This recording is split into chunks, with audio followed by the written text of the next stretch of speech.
Nous sommes en direct pour une seconde fois sur la page Facebook de condolégal.com.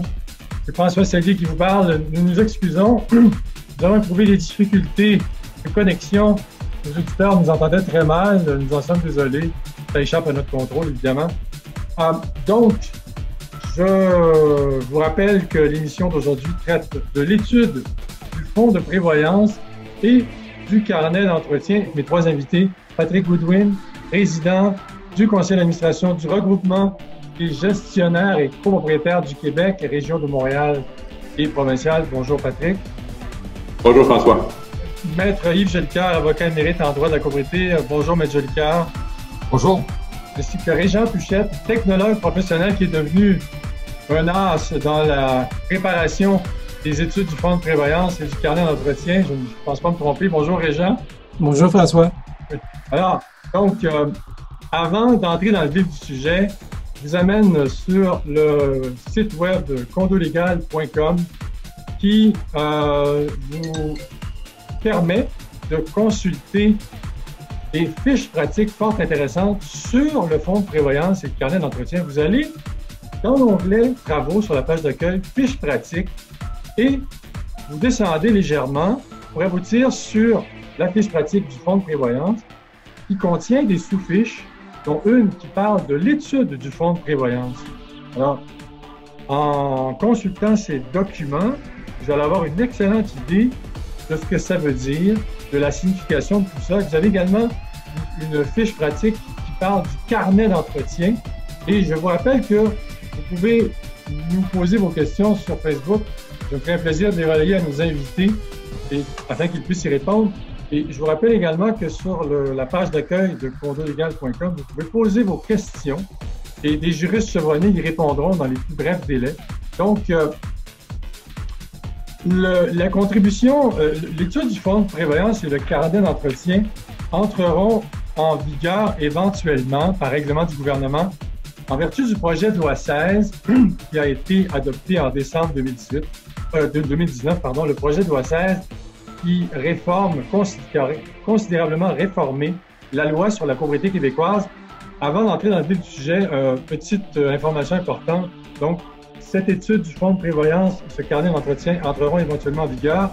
Nos invités vous expliqueront comment ça va se faire, tout ça. Mais pourquoi était-il nécessaire? Parce que faut savoir que l'étude du fonds de prévoyance était déjà obligatoire avant l'adoption du projet de loi 16, sauf que c'était entre les lignes que ça se passait. M. Jolicoeur pourra vous le confirmer en tant que juriste. Écoutez bien ce qui va suivre, vous allez comprendre pourquoi. L'actuelle version de l'article 1072 du Code civil du Québec stipule que, annuellement, le conseil d'administration fixe, après consultation de l'Assemblée des copropriétaires, la contribution de ceux-ci aux charges communes, après avoir déterminé les sommes nécessaires pour faire face aux charges découlant de la copropriété, de l'exploitation de l'immeuble et les sommes à verser au fonds de prévoyance. Ça veut dire entre les lignes, il faut faire l'étude pour savoir combien on va mettre dans le fonds de prévoyance. Et un autre aspect de la loi qui prêtait à confusion, on dit que la contribution des copropriétaires au fonds de prévoyance est d'au moins 5 de leur contribution aux charges communes. Or, la plupart des syndicats pensent que 5 c'est la norme, alors que ce n'est pas le cas du tout. 5 c'est un minimum, mais il faut mettre le pourcentage adéquat selon les besoins d'un syndicat copropriétaire. Au final, un autre article concernant le fonds de prévoyance, le 1071, représentera la clé des changements à venir dans la loi, car il sera modifié par ceux qui suivent. Tous les 5 ans, le syndicat obtient une étude du fonds de prévoyance établissant les sommes nécessaires pour que ce fonds soit suffisant pour couvrir le coût estimatif des réparations majeures et de remplacement des parties communes. Et là, autre élément important, cette étude est réalisée par un membre d'un ordre professionnel déterminé par règlement du gouvernement. Ce règlement peut aussi déterminer le contenu et modalités de l'étude. Première question, M. Jolicoeur, pour que nos auditeurs puissent démêler tout ça, là.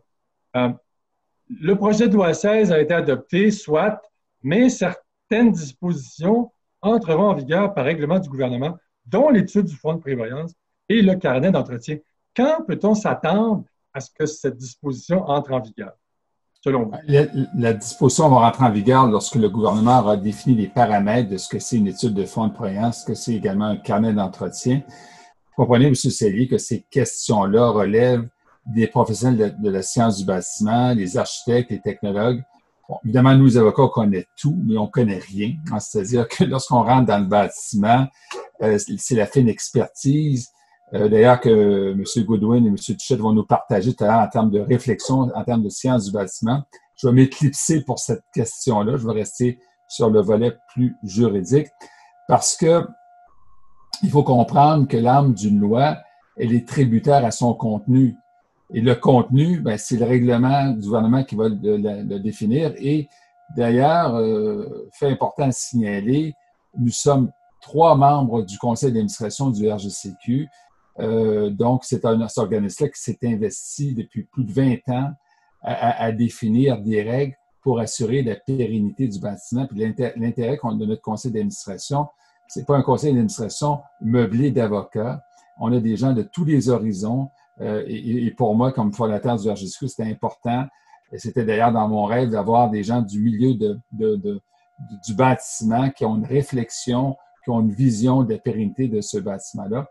Moi, ma position là-dessus, M. Sellier, c'est lorsqu'on construit un bâtiment, il n'appartient pas uniquement à ses propriétaires, il appartient à notre société parce qu'un bâtiment, normalement, s'il est bien construit, il va survivre ses occupants. Et quelle qualité qu'on veut donner en termes de société à ce bâti collectif, ben, ça va être celui qui va être, dans le fond, normé par des carnets d'entretien, par des études de fonds de prévoyance. Et ça, pour moi, c'est important. M. Icard, excusez-moi de vous interrompre.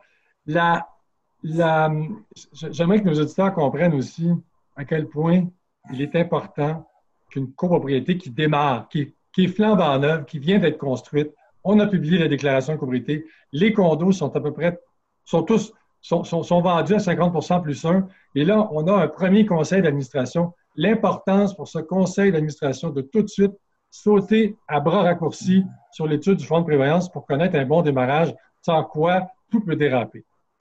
Ben, c'est sûr que le moment clé d'une copropriété, c'est le démarrage, parce qu'effectivement, un mauvais démarrage d'une copropriété va la marquer à vie. Il ne faut pas se le cacher. Lorsqu'on est en déficit de réflexion et d'entretien dès la journée 1, lorsqu'on a un bâti qui a été mal construit, ben, c'est sûr que ce bâtiment-là va vivre un peu de difficulté. Mais si vous me permettez, M. Sellier, je pense que c'est important de bien comprendre d'où on vient pour savoir d'où on s'en va.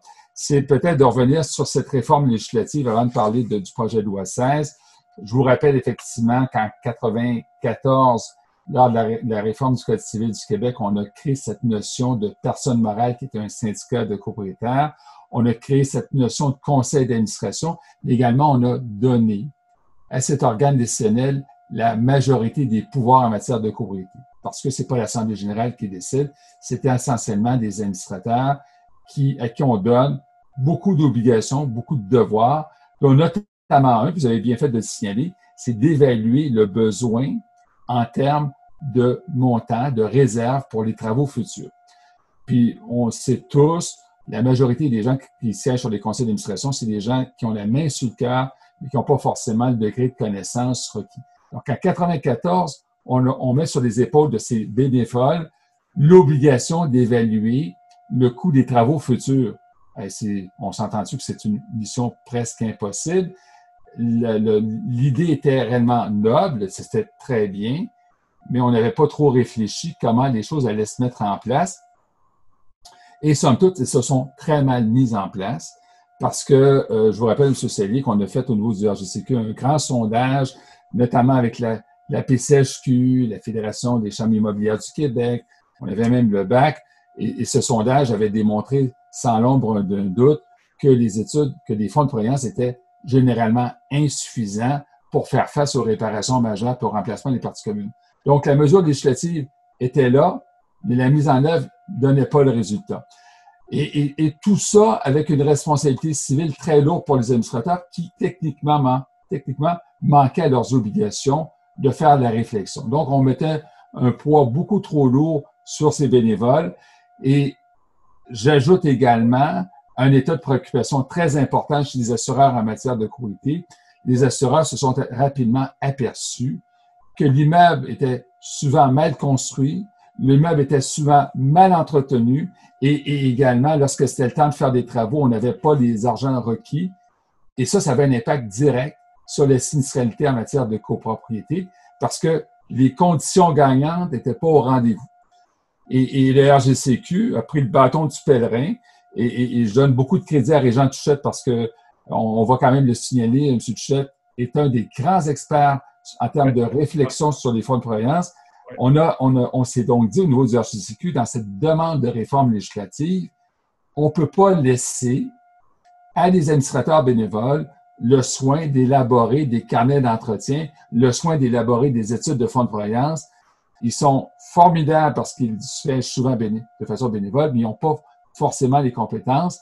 Et c'est là qu'on a demandé à l'État d'introduire dans la loi nouvelle, avec Mme Laforêt, la ministre Laforêt, ce volet préventif du maintien d'actifs. C'est-à-dire, on a dit, écoutez, c'est pas possible, on peut pas pérenniser notre parc immobilier en copropriété si les outils de base ne sont pas là. Et les outils de base, je laisserai la chance de M. Goodwin, à M. Touchette de les élaborer, ce ne sera pas de mon champ de compétences, mais dans une logique, si on veut qu'un bâtiment ait sa durée de vie utile normale, encore faut-il qu'on l'entretienne, encore faut-il que les administrateurs siègent sur le conseil d'administration sachent comment l'entretenir. On a plein de biens de consommation, que ce soit une voiture, un ouvre-boîte ou quoi que ce soit. On a un carnet d'entretien. On avait des actifs qui valaient des millions de dollars sans carnet d'entretien.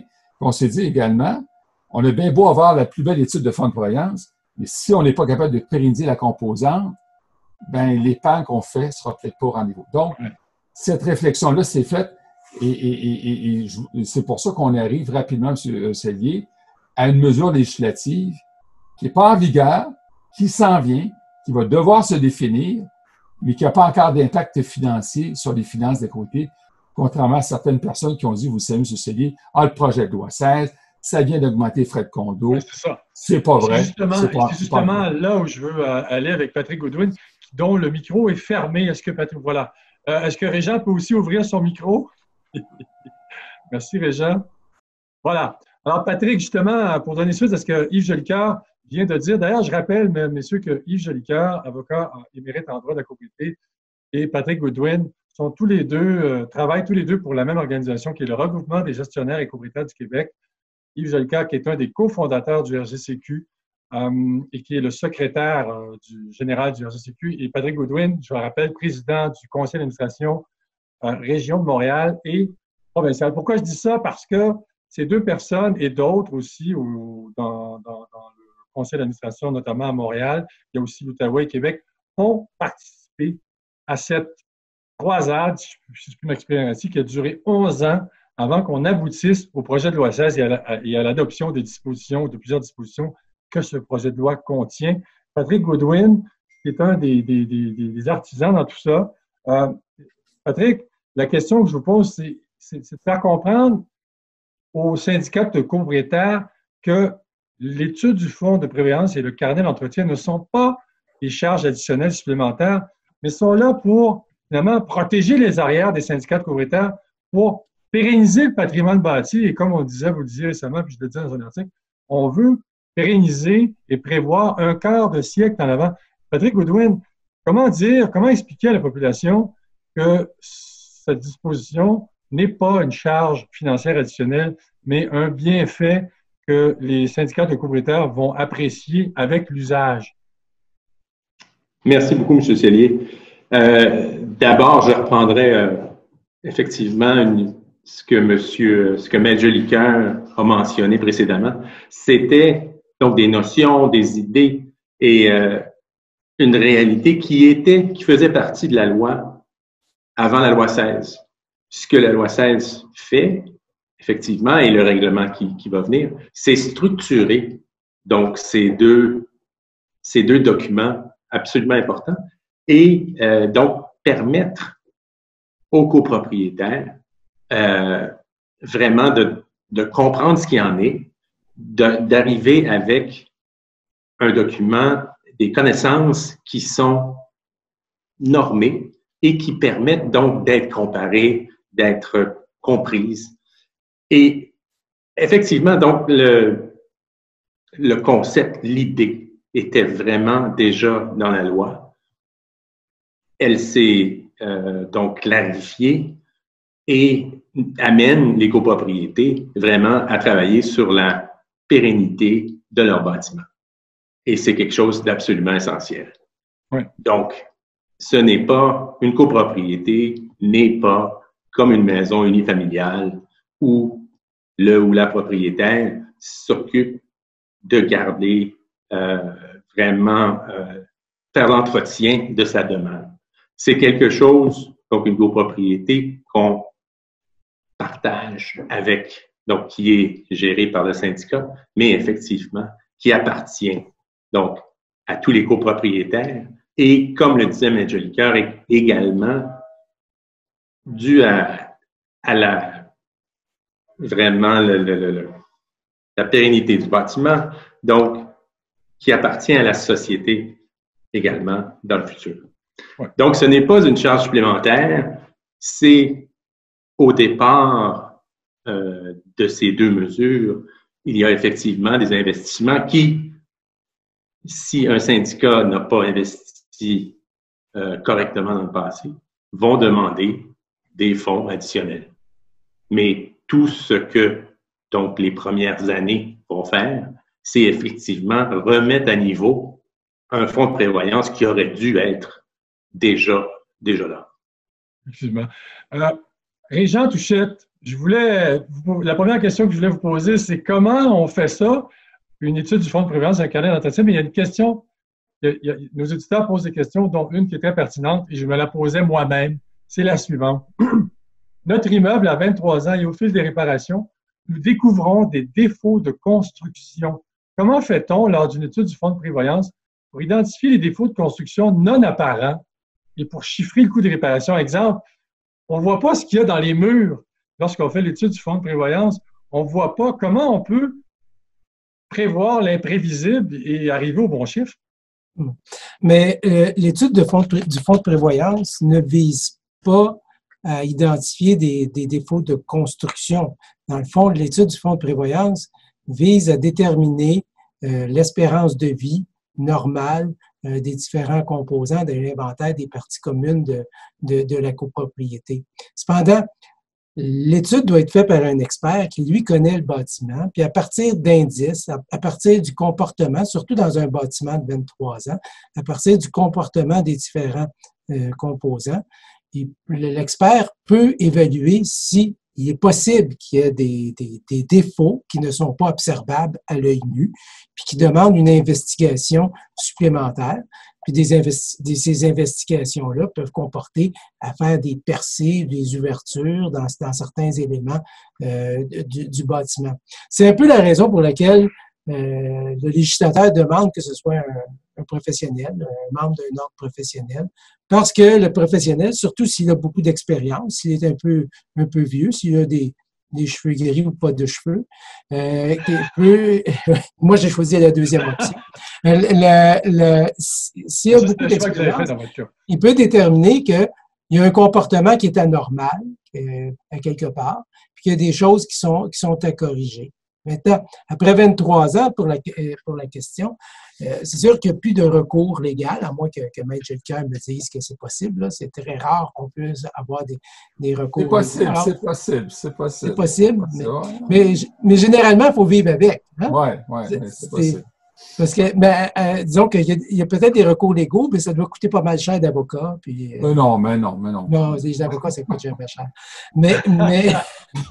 Mais en principe, après 23 ans, il faut vivre avec. Hein? Alors, donc, l'étude du fonds de prévoyance, ce qu'elle va faire, c'est qu'elle va déterminer les éventualités, à quel moment que la copropriété devra intervenir et quelle somme qu'elle devra mettre. En fait, pour un peu compléter ce que Patrick disait un peu plus tôt, c'est que l'étude de fonds de prévoyance ne crée pas des dépenses supplémentaires. Elle les identifie. Elle identifie les dépenses à venir et en les identifiant, il est possible d'établir une stratégie de financement échelonnée. Ce qui n'est pas le cas lorsqu'on ne fait pas d'études de fonds de prévoyance. Lorsqu'on ne fait pas d'études de fonds de prévoyance, on arrive à l'éventualité qu'il faut faire les travaux. Puis on n'a pas mis d'argent de côté pour faire les travaux. Puis là, on est en sous-financement. Puis là, il faut procéder à des financements qui sont particuliers, qu'on appelle des cotisations spéciales, Mhm. puis qui finalement ont une incidence sur la réputation de la copropriété, puis Ouais. une incidence évidemment sur le budget de chacun des propriétaires. Ouais. Alors, donc, c'est pour ça qu'il est très important de procéder à ce qu'on appelle le certificat d'état d'immeuble. L'étude du fonds de prévoyance est constituée de 3 éléments. Ce sont les standards que le RGCQ a mis en place qui sont normalement respectés par tous les professionnels. Ces trois modules-là, ces 3 éléments, c'est le certificat d'état d'immeuble, le plan de maintien d'actifs. Le plan de maintien d'actifs, c'est à partir du certificat d'état d'immeuble, on identifie les dépenses que la copropriété devra consentir au cours des 25 prochaines années. Et la stratégie de financement, c'est-à-dire comment on va s'y prendre pour financer, pour s'assurer d'avoir suffisamment d'argent pour financer les travaux au moment où il sera requis de faire les travaux. Et à ça, il y a toute une philosophie également d'équité intergénérationnelle, en ce sens que lorsque on commence dès le début de la copropriété à financer ou à mettre des sommes justes et raisonnables au fonds de prévoyance, bien, on ne pelte pas la charge, on ne transmet pas la charge aux générations futures de payer pour les carences des premières générations à approvisionner le fonds de prévoyance. Maître Licard, vous avez représenté des dizaines et des dizaines de syndicats de copropriétaires lors d'assemblées générales annuelles de copropriétaires. Vous avez vu des drames à la douzaine également en termes de catastrophes parce qu'on n'a pas d'argent pour faire les travaux majeurs. Le fonds de prévoyance est nettement insuffisant, voire même inexistant parfois. Pourriez-vous nous donner un aperçu de ce que ça peut avoir comme conséquence pour une collectivité de copropriétaires? La première conséquence, c'est de créer des drames humains à répétition parce que sans être un psychiatre ou un psychologue, on sait tous que une des plus grandes sécurités pour l'être humain, c'est le toit qui est au-dessus de notre tête. Hein. On travaille dur le jour, on revient chez nous, puis on s'attend à une certaine pérennité, une certaine paix d'esprit. Alors, lorsqu'on revient dans notre immeuble, puis on se fait dire, ben l'immeuble va générer des dépenses dont je n'ai pas forcément les moyens. Et ça, j'ai vu ça dans les assemblées côtières. J'ai vu des gens pleurer dans les assemblées côtières. On leur a demandé des sommes qui étaient au-delà de leur capacité économique. Ben, c'est vous ce que les gens me disent, c'est qu'il n'y a pas de justice. On va commencer juste là. Donc, on risque de déraciner des gens de leur logis parce qu'ils n'auront pas forcément les moyens de suivre le groupe en termes économiques. Et ça, d'ailleurs, vous savez, M. Sellier, j'ai écrit avec le syndic judiciaire Jean-Pierre Lannoy de Bruxelles et l'avocat spécialisé Olivier Brand, un livre sur les copropriétés en discutant. On a vraiment bien documenté ce phénomène-là. C'est pas juste du droit que j'écris, hein, c'est une réflexion également sociologique sur la copropriété. On met les gens dans un stress aigu. Et évidemment, les gens se disent, ben, si on m'avait donné le juste avant d'acheter, j'aurais pris peut-être une décision de ne pas acheter. Parce que ce qui est intéressant dans le projet de loi 16, et sans citer tous les articles, c'est qu'on a voulu permettre à un acheteur d'évaluer le risque financier associé à l'achat. 2 articles importants, 1068.1, 1068.2. Et dans l'appréciation du risque, ben c'est justement le coût, le réel coût d'être copropriétaire. Parce que moi, je n'ai pas le savoir de M. Goodwin et M. Touchette en matière de maintien d'actifs, de ce que coûte un bâtiment, mais je peux vous dire que les promoteurs immobiliers, pendant de nombreuses années, ont caché le véritable coût d'être copropriétaire. On a mis sur le marché des immeubles avec des charges communes basses, très basses, en dessous même du maintien d'actifs. Et là, du jour au lendemain, 1 an et demi, 2 ans après, on a eu des majorations de 50, voire 60% des charges communes, juste sur le volet opérationnel de la côté-là. Je ne parle pas de faire les jointements de scellants, quoi que ce soit en matière Donc, on a mis des gens dans des immeubles qui nécessitent des apports financiers qui n'avaient pas, qui ne pouvaient pas se douter. Alors, le projet de loi 16, justement, c'est de permettre à un acheteur d'évaluer le risque associé. Après ça, c'est de l'arithmétique, c'est de la technique en bâtiment, mais je veux juste quand même rappeler à nos auditeurs ce soir que ce que Mme Laforêt a fait comme ministre, là, ben, c'est d'avoir une vision du domaine de ce logement collectif, leur permettre de bien apprécier le coût d'être copropriétaire. Puis je pense que M. Touchette le dit avec juste titre. La première chose qu'on doit faire en démarrage de copropriété, c'est l'inventaire des composants du bâtiment qui devront être remplacés un jour. Puis la copropriété, j'aime quand même le rappeler à nos auditeurs ce soir, elles ne sont pas tous pareilles. Hein, on a des copropriétés horizontales dont les toitures sont privatives. On n'aura pas d'études de fonds de prévoyance sur ces toitures-là. On peut en faire une, mais ce n'est pas une partie commune. Donc, la première chose à faire dans un cheminement comme ça, c'est de faire un bilan juridique de ce qui est commun et de ce qui est privatif. Ça, c'est du droit, vous allez me dire. Puis par la suite, de faire l'inventaire des différents composants qui vont devoir faire face un jour à une réparation majeure ou à du remplacement. Donc, et ça, c'est généralement inexistant dans le démarrage des copropriétés. On ne fait pas cet exercice-là. On a des administrateurs avec un budget ras des pâquerettes. On s'entend qu'ils ont juste de l'argent pour payer les fournisseurs de services. Puis on leur demande à ces administrateurs d'évaluer le coût des sommes à mettre dans l'étude de fonds de prévoyance. Excusez-moi, là, ça n'a aucun sens. Et c'est ça, là, le fond de ce projet-là. On en est passablement fiers au niveau du regroupement du gestionnaire. Il y a cette réflexion qui s'est faite avec courage de la part des parlementaires de l'Assemblée nationale d'avoir adopté un projet de loi qui n'était pas forcément un projet de loi qui se veut populaire. Ouais. Quand on dit aux gens, on va vous encadrer, là, vous ne gagnez pas les votes avec ça. Ça je peux vous dire. Vous parlez d'André Laforêt. Je rappelle aux auditeurs qu'André Laforêt est la ministre des Affaires municipales et de l'Habitation. C'est elle qui a déposé le projet de loi 16 et qui a adopté ce projet de loi. Un auditeur nous demande, est-ce qu'on devrait quand même commencer maintenant à préparer l'étude du fonds de prévoyance ou attendre le règlement? Mais moi, je répondrais, M. Julien, corrigez-moi si je me trompe, je répondrais qu'il serait sage de prendre cette initiative dès maintenant parce qu'il va falloir le faire éventuellement, n'est-ce pas, M. Julien? Ben, c'est-à-dire, on rappelle quand même les enseignements du Code civil à l'égard des administrateurs. Ils doivent agir avec prudence et diligence. Pour moi, faire une étude de fonds de prévoyance, ça s'inscrit dans la mission même d'être administrateur. Bon, évidemment, le RGCQ, puis je suis loin d'être l'auteur, c'est peut-être Régent Touchette qui pourrait nous en parler, a créé un standard de pratique parce que si on n'a pas un standard de pratique, puis n'importe qui fait des études de fonds de prévoyance, on en a fait une, puis finalement, ben, elle n'est pas représentative des besoins réels. J'ai eu une question sur le site Condo Légal la semaine passée d'une dame, elle a dit, ben, écoutez, on en a fait une étude de fonds de prévoyance, mais c'est drôle, c'est la valeur du remplacement, c'est la valeur de notre immeuble. Là. On la comprend pas.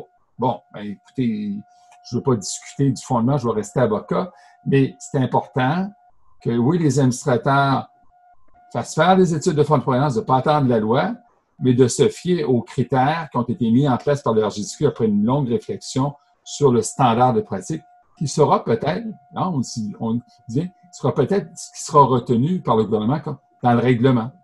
Et peut-être le faire, je pense.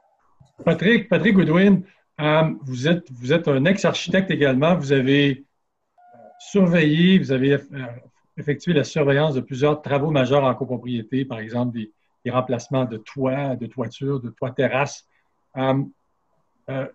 Avoir un fonds de prévoyance suffisant est une chose, mais l'utiliser à bon escient en est une autre. J'entends par là que qu'un syndicat de copropriétaires qui souvent est administré par des administrateurs bénévoles qui font de leur mieux, mais qui n'ont pas toujours les connaissances requises pour exercer leurs fonctions, alors ils décident, par exemple, de remplacer la toiture qui est arrivée à sa fin de durée de vie utile, mais ils disent non, on va sauver quelques milliers de dollars, on n'embauchera pas un architecte, on ne retiendra pas les services d'un architecte pour surveiller les travaux, alors que ce serait crucial de le faire pour peut-être sauver des milliers de dollars. Qu'est-ce que vous en dites, Patrick Goodwin? M. Cellier, effectivement, puis M. Touchette peut probablement m'appuyer là-dessus, mais effectivement, l'évaluation d'un fonds de prévoyance et des travaux à effectuer inclut des frais d'honoraires raisonnables. L'idée n'est pas seulement d'y aller pour payer, disons, les frais de l'entrepreneur de construction, mais effectivement, l'accompagnement par des professionnels qualifiés fait partie donc de ces évaluations-là et sont certainement mandatés pour tout travail qui le demande. Et par ailleurs, le concept est toujours donc d'être accompagné par un professionnel pour des travaux majeurs. Et ce, donc, du début à la surveillance. Donc, pour réduire les cas de travaux partiels par des professionnels. Ouais. Encore là, c'est parce qu'il faut se souvenir, on travaille pour une copropriété. Donc, pour une mini-société. Et vraiment, pour satisfaire les besoins de tous, on ne peut pas, même en tant qu'administrateur, décider de couper des choses qui seraient très, très, très logiques. La loi ne permet pas ça. Ouais.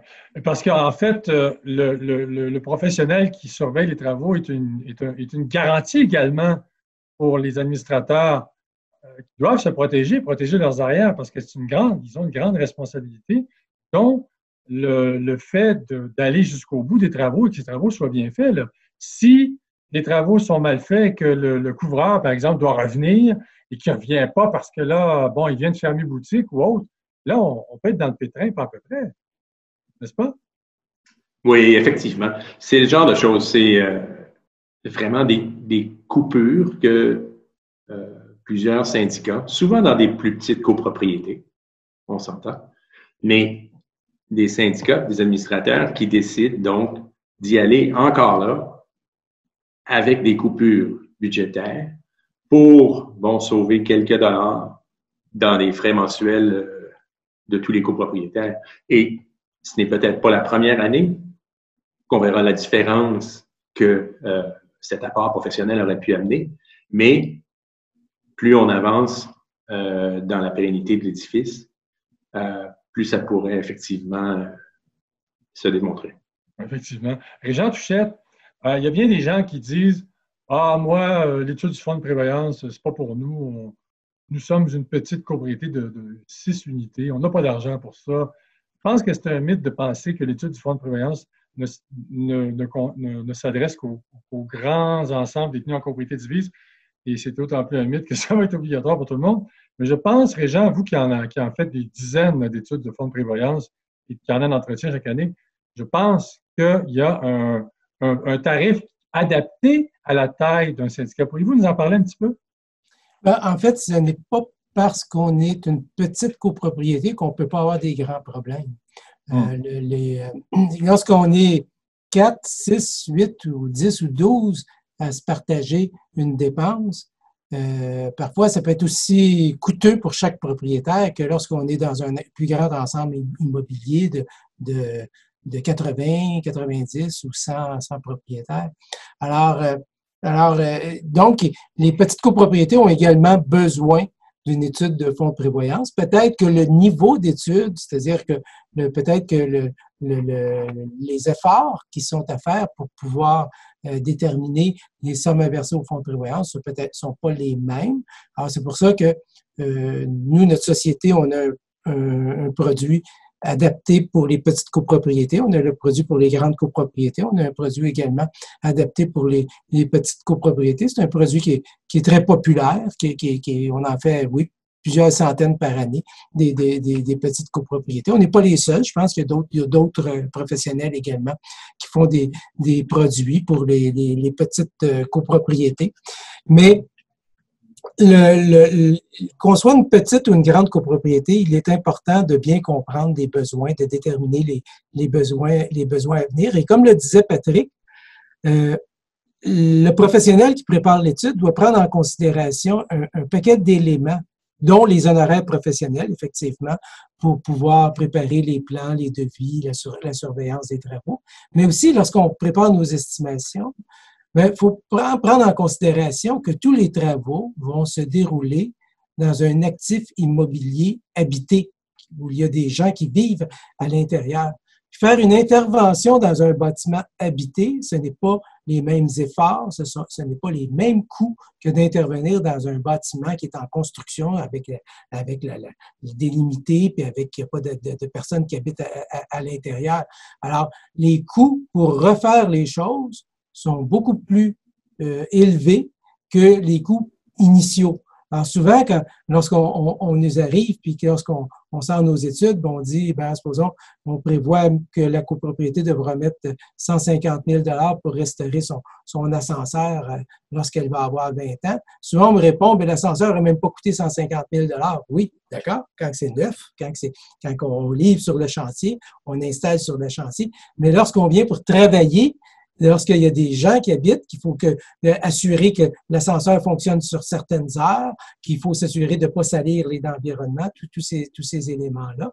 Alors, l'étude de fonds de prévoyance doit tenir compte de ces éléments-là. Puis, il inclut pour les petites copropriétés, c'est un petit peu la même chose. Mais l'élément qui est supplémentaire, qu'on n'a pas parlé beaucoup jusqu'à présent, c'est le carnet d'entretien. Et le carnet d'entretien, lui, va venir changer beaucoup de choses parce que c'est la première fois que notre société oblige les copropriétés à se doter d'un élément qui planifie les entretiens futurs, mais également dans ce document-là, il y a une partie archivage, une partie historique. Qu'est-ce qui s'est passé? Quelles dépenses qu'on a fait dans ce bâtiment-là, puis quelle intervention, et qui oblige à archiver des interventions. Et c'est drôlement important parce que lorsqu'on prépare nos études de fonds de prévoyance présentement, on fait affaire avec des conseils d'administration qui sont élus, puis qui peut-être peuvent changer à tous les ans, à tous les 2 ans ou à tous les 3 ans, avec un gestionnaire immobilier qui, pour toutes sortes de raisons, est remplacé peut-être à tous les 2 ou 3 ans. Ce qui fait que la pérennité de l'information se perd. On n'est pas en mesure de voir le comportement passé du bâtiment parce qu'il n'y a pas d'archivage, il n'y a pas d'éléments d'archivage. Alors, le carnet d'entretien va nous permettre d'avoir ces éléments-là. Oui. Et pour répondre à la question de la personne précédemment qui avait une copropriété de 23 ans puis qui disait qu'elle découvrait des vices, mais le carnet d'entretien va permettre à un professionnel de déceler plus rapidement et plus facilement ces problèmes-là, parce qu'avec les comportements, avec les différents éléments qui sont archivés, le professionnel va être capable de voir si le bâtiment ou l'élément du bâtiment se comporte d'une façon normale ou s'il se comporte d'une façon anormale, puis que le comportement anormal est tel qu'on devrait faire des investigations plus poussées. Alors, ces deux éléments très puissants que le gouvernement a mis en place là, à travers le projet de loi 16, c'est-à-dire l'étude du fonds de prévoyance qu'on avait déjà auparavant, mais qui est raffermi dans l'obligation d'être fait, mais le carnet d'entretien qui est un nouvel élément qui va venir s'imbriquer, si on veut, dans l'étude du fonds de prévoyance. Et à ça, comme le mentionnait Maître Jolicoeur précédemment, il y a les documents sur la condition du bâtiment, la condition physique et la condition financière du bâtiment lors des transactions immobilières qui vont découler sûrement de ces études-là, de l'étude du fonds de prévoyance et du carnet d'entretien, qui vont permettre, ces documents-là vont permettre à un acheteur éventuel de prendre une décision éclairée concernant l'actif immobilier qu'il convoite, qu'il veut acheter. Alors, finalement, la loi 16, là, il y a un paquet de choses qui sont un paquet de documents qui deviennent très importants et pour les propriétaires immobiliers et les acheteurs potentiels, les acheteurs dans une copropriété et les vendeurs éventuellement. Régent Touchette, après, je repasse à Patrick Goodwin et à Maître Jolicoeur. Régent Touchette, un auditeur nous demande, pouvez-vous nous donner une idée du coût pour une petite copropriété de 12 unités, pas d'ascenseur, ni service particulier, ni piscine, ni bain tourbillon, ni rien. Là. Un immeuble, j'imagine, construit en bois avec de la brique ou quelque chose comme ça. Combien, une approximation, est-ce qu'on peut donner une approximation?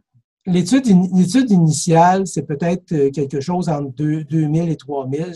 C'est difficile pour moi de donner un prix. C'est facile, vous pouvez envoyer un courriel ou aller sur notre site. Il y a Oui. un endroit où vous pouvez avoir une soumission. Ça ne vous engage à rien. Il n'y a personne qui va vous rappeler. On vous renvoie une soumission, puis ça vous donne une idée plus précise de l'élément.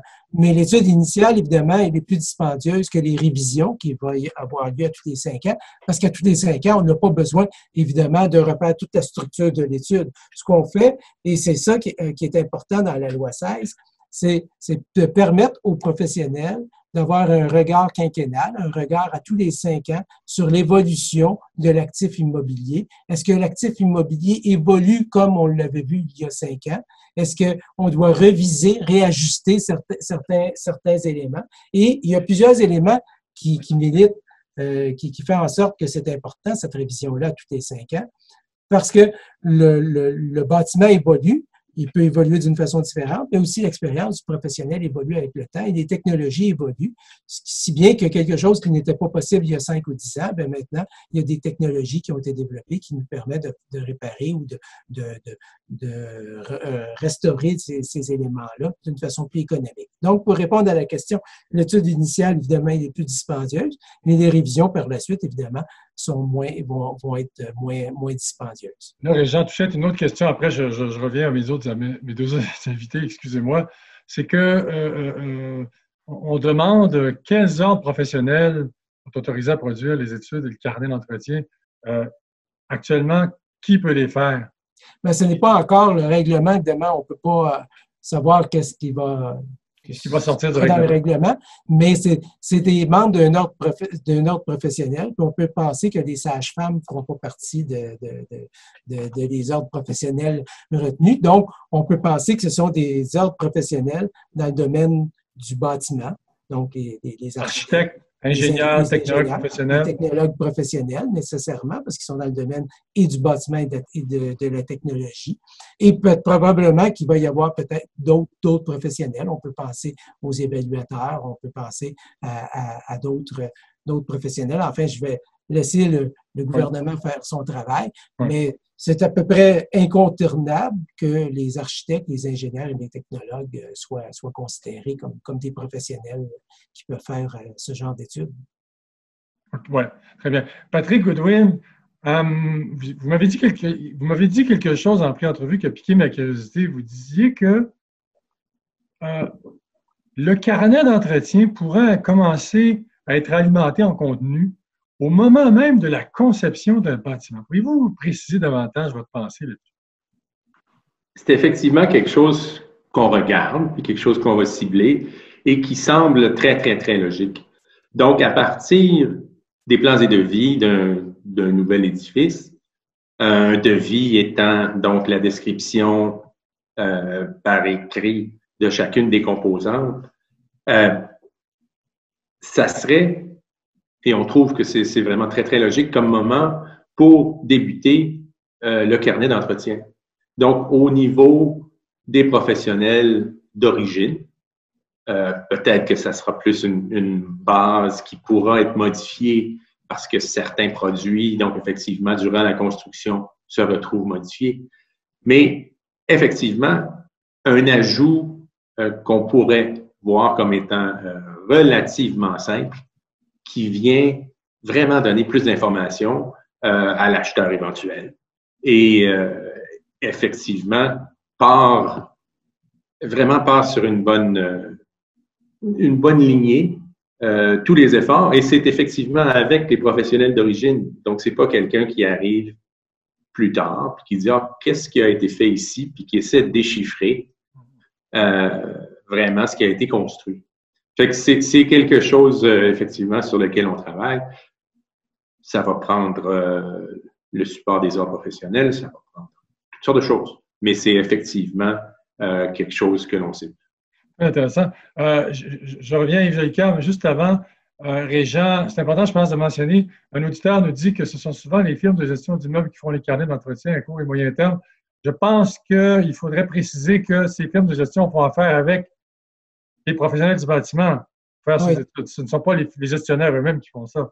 Mais à ma connaissance, il n'y a pas de gestionnaires en tout cas, je n'en connais pas qui font des études de fonds de prévoyance. Ils nous mandatent pour préparer des études de fonds de prévoyance. Ils mandatent des professionnels comme nous pour préparer les études de fonds de prévoyance. Mais en tout cas, à ma connaissance, il n'y a pas de gestionnaire. Ce ne sont pas les gestionnaires eux-mêmes qui le font. Qui préparent. Mais pour aussi revenir un peu à ce que Patrick dit, puis vous me corrigerez, M. Jelika, la loi prévoit que le premier carnet d'entretien doit être mis en place par le constructeur, par le promoteur. Alors donc, c'est certain que les professionnels qui ont conçu le bâtiment vont devoir éventuellement être impliqués. Plus tôt on met en place et le carnet d'entretien et l'étude du fonds de prévoyance, mieux le bâtiment se comportera dans le futur. Il sera plus facile, évidemment, on va éviter les cotisations spéciales, on va éviter les déséquilibres intergénérationnels au niveau du financement. Alors, c'est un élément qui est important. Puis je pense qu'effectivement, les professionnels concepteurs vont nécessairement être impliqués dans les carnets d'entretien et dans la première étude du fonds de prévoyance pour les nouveaux bâtiments, pour ce qui concerne les bâtiments qui sont en devenir. Oui. M. Jelika, on sait que la loi, c'est une chose, mais son application sur le terrain en est une autre. Là, on s'engage avec le projet de loi 16 dans de bonnes résolutions, dans de bonnes intentions pour assainir la gestion en copropriété et faire en sorte que tous les syndicats propriétaires y trouvent leur compte, ainsi que les collectivités qui les habitent. Mais est-ce qu'on peut penser que plusieurs syndicats propriétaires qui ne connaissent pas le projet de loi 16 ou des syndicats qui connaissent la loi vont négliger de faire cette étude? Et comment on peut faire pour vérifier sur le terrain que ces dispositions seront appliquées? Il y a une loi qui est extrêmement puissante, mais qui n'est pas votée par nos parlementaires, M. Sellier, que vous connaissez peut-être, ça s'appelle la loi du marché. Hein? Elle n'est pas votée ni à Québec ni à Ottawa. Et j'aimerais ça, si vous êtes capable de nous projeter à l'écran deux articles, les articles 1068.1, 1068.2, et je vais pouvoir peut-être préciser ma pensée. On les voit, ces articles-là, dans le bas des pages. Ce sont tous les articles qui ont été introduits par les trois projets de loi 141, 16 et 41. Et je vais préciser ma pensée. Donc, le premier article 1068.1, ça, il n'est pas encore en vigueur. Hein? Il dit ce qui suit. Celui qui vend une fraction de copropriété, c'est un appartement, là, doit en temps utile remettre au promettant acheteur une attestation du syndicat. Malheureusement, je ne suis pas capable de lire les lignes parce que j'ai des... Sur l'état de la copropriété dont la forme et le contenu sont déterminés par règlement du gouvernement. Ensuite, ça dit, à cette fin, le syndicat remet dans un délai de 15 jours l'attestation au copropriétaire qui en fait la demande. Ces obligations existent à compter de la nomination du nouveau conseil d'administration après la perte de contrôle du promoteur sur le syndicat. Bon, ça c'est intéressant, ce n'est pas encore en vigueur, mais une fois que ça va être en vigueur, c'est-à-dire que l'acheteur va recevoir du syndicat une attestation sur l'état de la copropriété. Et ça, l'état de la copropriété, c'est tant l'état en termes financiers qu'en termes de l'état physique du bâtiment. Il y a une grande réflexion derrière ce projet de loi 16. Je lis d'ailleurs le travail exceptionnel des régents touchés dans cette réforme législative, c'est qu'on va amener l'acheteur à se poser des questions vis-à-vis la qualité de la copropriété dans laquelle il risque d'acheter. Donc, l'achat à l'aveugle va commencer à se dissiper. On a également 1068, je vais vous demander de lire, M. Sellier. Oui. Celui qui promet d'acheter une fraction peut demander au syndicat qu'il lui fournisse les documents ou renseignements concernant l'immeuble et le syndicat qui sont de nature à lui permettre de donner un consentement éclairé. Le syndicat est tenu, sous réserve des dispositions relatives à la protection de la vie privée, de les fournir avec diligence au promettant acheteur aux frais de celui-ci. Le syndicat doit transmettre au propriétaire de la fraction ou à ses ayants cause les documents ou renseignements qu'il a fournis au promettant acheteur. Ah, ça, c'est en vigueur, cette disposition-là, puis ça commence à amener beaucoup de questions chez les administrateurs. Moi, actuellement, je fais une formation, je fais de la formation pour les courtiers immobiliers, formation professionnelle pour l'OASIC, et je leur enseigne ces dispositions-là. Et qu'est-ce que je leur dis? Je leur dis simplement, vous êtes là pour accompagner votre acheteur, vous êtes là pour lui donner l'information utile, gérer le risque associé. Bien là, on va commencer à demander des renseignements. Et des renseignements, c'est notamment, est-ce qu'il y a une étude de fonds de prévoyance dans cet immeuble-là? Est-ce que l'étude de fonds de prévoyance qui a été faite, est-ce qu'on suit des recommandations? C'est bien beau d'avoir une étude de fonds de prévoyance, mais si M. Touchette envoie une étude de fonds de prévoyance, et là, si les administrateurs lisent ça, ils sont obligés de se brancher de pacemaker pour les faire survivre. La première chose qu'ils vont voir, le foyer est allumé. Tiens, tant qu'à faire, mettons ça dans le foyer. On va le cacher, on n'en parlera pas. Puis je suis certain que M. Touchette a certainement des histoires de ce type-là. Mais là, c'est fini. Parce que les acheteurs, en matière de copropriété, avec toute la vulgarisation qu'on fait au niveau du RGCQ, que je fais notamment sur le site Conlégal, ils sont de plus en plus informés sur ce qui existe. De plus en plus, on n'en parlait pas autrefois des études de fonds de prévoyance, mais je peux vous dire que dans la bouche de plusieurs courtiers immobiliers, ça fait partie des questions. Est-ce qu'il y en a une? On a également un formulaire de l'OASIC qui s'appelle le DRCOP, qui est un formulaire type qui est envoyé aux administrateurs de côté, qui est un questionnement sur l'état de la copropriété. Et on pose la question, est-ce qu'il y a une étude de fonds de prévoyance? Est-ce qu'il y a une évaluation qui a été faite pour fin d'assurance? Or, tout ça m'amène, M. Sellier, à la loi du marché. Un acheteur que je vois entre deux immeubles en copropriété, celui qui n'a pas fait d'étude de fonds de prévoyance versus celui qui a fait une étude de fonds de prévoyance et qui la suit, où vous pensez qu'on va aller acheter, ou quel immeuble sera le plus valorisé? Et c'est à partir du moment où le prix d'achat va se modéliser en fonction des documents que M. Touchette, M. Goodwin, l'architecte, et ainsi de suite, vont mettre sur le marché, l'achat va se faire de façon plus éclairée et là, les gens vont être stimulés. Et en même, ils vont même dire aux administrateurs, comment c'est qu'on n'a pas fait une étude de fonds de prévoyance? Je viens de manquer une vente à cause de ça. Bien, cette journée-là, on n'aura pas besoin de la sortie du Québec pour mettre en œuvre les dispositions du Code civil en matière de copropriété parce que les acheteurs et voire même les copropriétaires vont dire ça n'a pas de sens, on ne l'a pas fait. Et ça me crée un préjudice sur la valeur marchande de ma copropriété. Quand ce lien-là va se faire, les gens vont être stimulés à engager des professionnels du bâtiment pour modéliser l'immeuble, pour faire une prévision financière et voire même surveiller les travaux. J'ai tellement vu, moi, de dossiers où des conseils d'administration ont fait venir un couvreur parce que ça coulait, sans trop se poser la question, mais pourquoi ça coule? Ben, pourquoi ça coule? Ben, c'est parce qu'il y a peut-être 3 trous dans la toiture.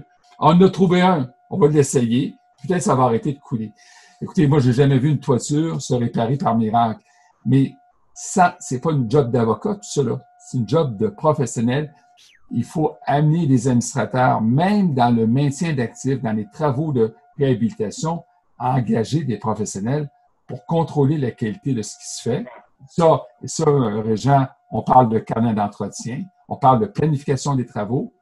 Moi, j'ai écrit dans un ouvrage en disant, si vous faites votre planification en amont des travaux, là, attendez pas que les couvreurs soient tous bien occupés. Puis si vous leur demandez de venir réparer la toiture au mois d'octobre, là, ça se peut que ça va être difficile d'en trouver un. Ça risque d'être difficile. Ça risque d'être difficile. Puis au mois de décembre, ils vont avoir les doigts gelés. Ouais. Régent, c'est quelque chose. D'ailleurs, j'ai oublié de dire, et je m'en excuse, Régent.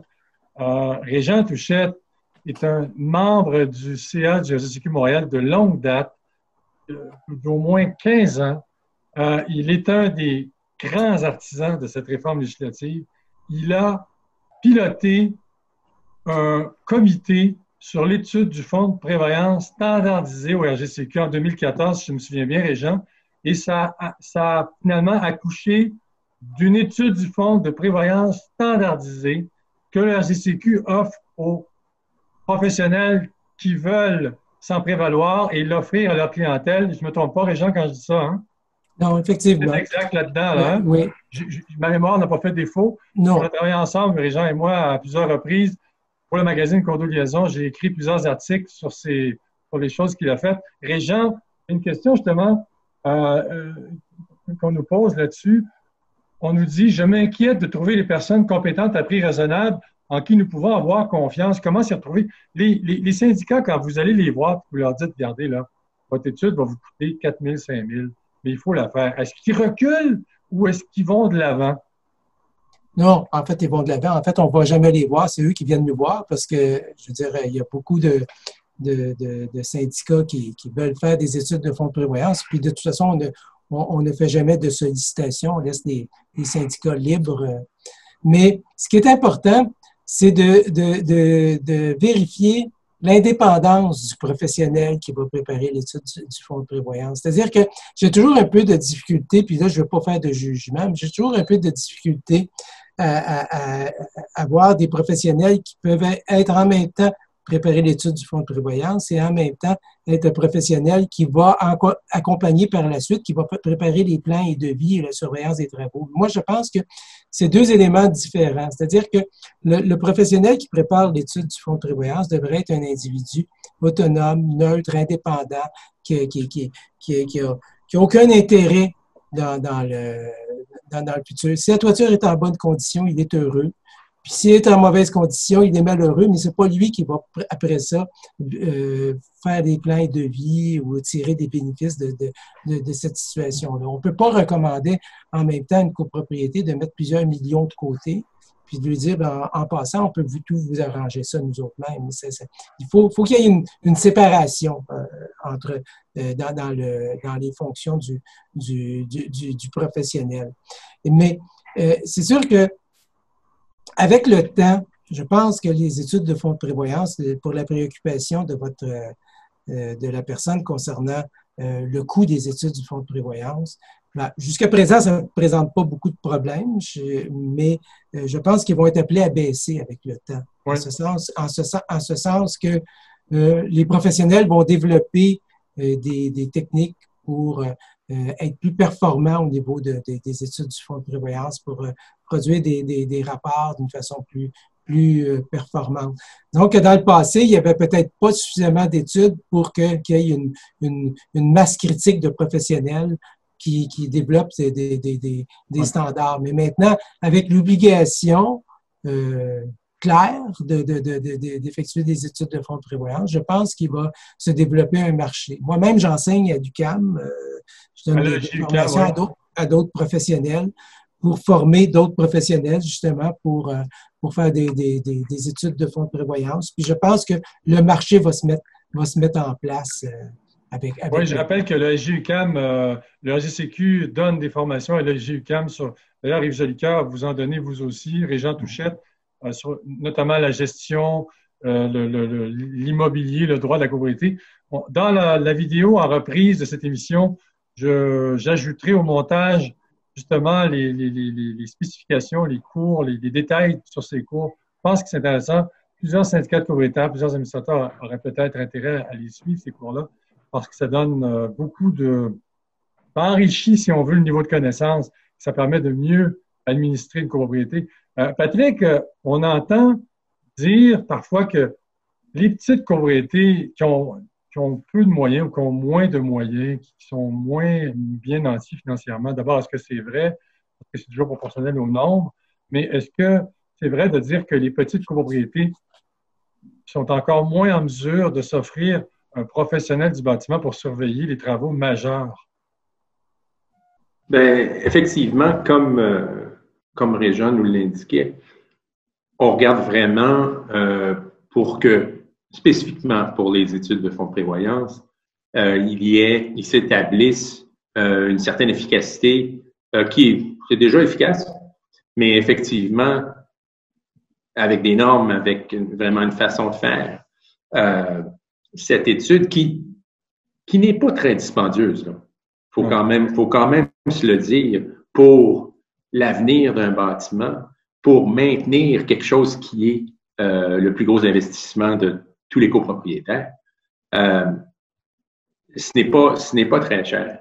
Donc, effectivement, je pense qu'il faut le regarder à ce niveau-là. Oui, effectivement. Maître Jolicoeur, puis mes trois invités seront sûrement unanimes sur la question. Le problème qu'on a au Québec, c'est que la surveillance des travaux dans le domaine résidentiel n'est pas obligatoire. Maître Jolicoeur, vous avez longtemps milité pour sensibiliser les autorités gouvernementales à cette problématique. Et ça, c'est aussi le nœud gordien, le nerf de la guerre, c'est-à-dire pas de surveillance de travaux lorsqu'on construit un bâtiment, risque, je dis bien que c'est pas tous les constructeurs qui sont des pas bons, là, il y en a qui sont excellents, là, mais risque de vices de construction, risque de vice, problème de construction, de défaut de construction, garantie de construction résidentielle, on a répertorié. Est-ce qu'on va éventuellement voir ça au Québec, M. Jolicoeur, la surveillance des travaux obligatoires dans le domaine résidentiel?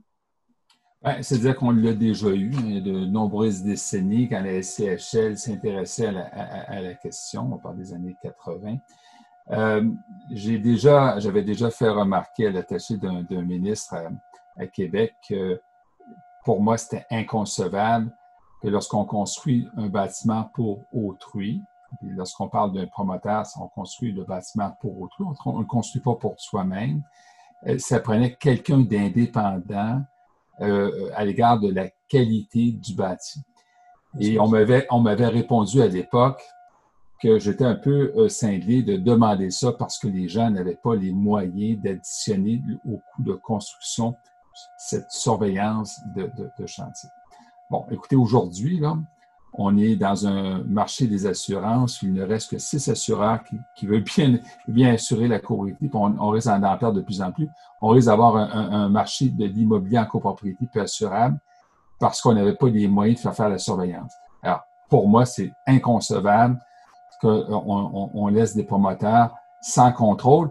Puis, je ne dis pas qu'ils sont de mauvaise foi, mais c'est parce que sur un chantier, il se passe toutes sortes de choses.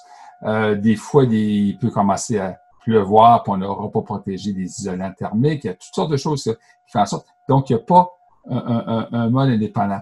En France, ils ont passé la loi Spinelli, qui est une loi qui crée ce qu'on appelle une garantie décennale, 10 ans de garantie. Et dans ce cadre de cette loi Spinelli, on a forcé les promoteurs à avoir un assureur qui se porte garant pendant 10 ans de temps de la qualité de ce qui se construit. Puis l'assureur, c'est pas lui qui fait le contrôle, ça prend des firmes indépendantes qui ne relèvent pas de l'assureur, qui vont aller contrôler. Donc, on a mis des balises sur l'intégrité de la construction résidentielle. Ben, c'est triste, malheureusement, pour les avocats, ça fait moins de litiges. Je veux dire que mais c'est parce qu'on lègue un patrimoine bâti qui est moins à risque, parce que les bâtiments arrivent sur le marché et ils sont malades. Déjà en partant. On les fait naître malades. Puis après ça, on leur demande de faire un carnet d'entretien puis une étude de fonds de croyance, alors qu'il manque peut-être quelques vis et quelques clous à l'intérieur. Et ni M. Touchette, ni M. Goodwin ont des yeux rayons X. Il y a des manifestations, des fois, qui apparaissent 6 ans, 7 ans plus tard, passer des délais de garantie sur les plans de garantie de maison neuve. Puis à ce moment-là, c'est les courtiers de cette époque-là qui auront à payer une mauvaise construction. Ça va avoir amené souvent un sinistre dans la courtier. Ça va amener un assureur à se questionner s'il veut encore assurer l'immeuble. C'est catastrophique. Alors, quand on parle de contrôle de qualité, et ça, je peux vous en parler avec toute indépendance, je ne suis pas architecte, je ne suis pas ingénieur, je ne suis pas là pour meubler mon temps. C'est pas possible qu'on n'ait pas de contrôle de qualité. Bon, maintenant, il y a des choses qui se sont améliorées. Et encore là, l'RGCQ a été un acteur significatif. C'est la création du plan de garantie de GCR. On a milité. D'ailleurs, on a 3 membres du conseil d'administration du RGCQ qui siègent sur le comité de GCR. Et GCR est un organisme indépendant. C'est pas une association d'entrepreneurs. C'est pas un club privé. Lorsqu'on fait une plainte, ben, c'est un organisme qui a une indépendance vis-à-vis des entrepreneurs. Ça ne veut pas dire que c'est l'ennemi des promoteurs, mais c'est une indépendance. Est-ce que c'est parfait? Mais la réponse, c'est non. Parce qu'on n'a pas un contrôle de qualité sur tous les chantiers, puis parce que c'est un filet, qu'il y a des grosses mailles. Il y en a certains qui vont passer à travers le filet, mais au moins, il y a une structure de contrôle de qualité qui existe aujourd'hui au Québec avec intégrité. Mais ça ne touche que le petit bâtiment, M. Sellier. C'est-à-dire que les bâtiments en hauteur, les 12 étages, là, ils ne sont pas couverts. Est-ce qu'il y a un contrôle de qualité? Peut-être. Souvent, il y a un contrôle sur l'avancement des travaux, mais il n'y a pas de contrôle de qualité. Et savez-vous, M. Sellier, pourquoi ne pas assujettir ce parc immobilier en 99 au plan de garantie de maison neuve? Moi, je sais, on me l'a dit, le gouvernement me l'a dit. C'est parce que le risque actuariel était trop élevé. Super. Ça aurait coûté trop cher de primes. Ah oui. Ben, c'est triste tout laid d'entendre des choses de même. on se ramasse 21 ans plus tard avec des bâtiments malades qu'on aurait pu, il y a 2 décennies, régler en amont. C'est pas vrai qu'on n'a pas les moyens comme Québécois d'avoir un bâti de qualité. Ouais. C'est pas vrai. C'est sûr, en terminant, parce que l'émission achève, mais on s'entend tous pour dire qu'évidemment, il y a des bons constructeurs, il y en a des moins bons, mais c'est important que l'immeuble, dès le départ, soit bien conçu et bien construit, de sorte qu'on puisse dire, bon, ben, le toit va, dans l'étude du fonds de prévoyance, on pourra dire, bon, mais le toit, c'est dans 25 ans, pas dans 12 ans, ni dans 10 ans, parce que le toit est mal fait ou parce qu'il y a des problèmes. Hein? Donc, c'est tout le temps qu'on avait. C'était très intéressant. Merci beaucoup aux invités. Patrick Goodwin, je rappelle, le président du conseil d'administration du regroupement des gestionnaires et propriétaires de Québec, région de Montréal et provinciale. Merci, Patrick, d'avoir participé à l'émission. Merci à Maître Yves Jolicoeur, avocat émérite en droit de la propriété. Merci. Et également Régent Touchette, technologue professionnel.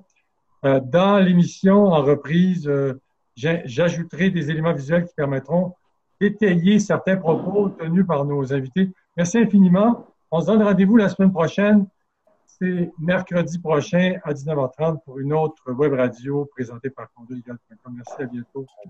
Bonsoir à tous. Bonsoir. Bonsoir.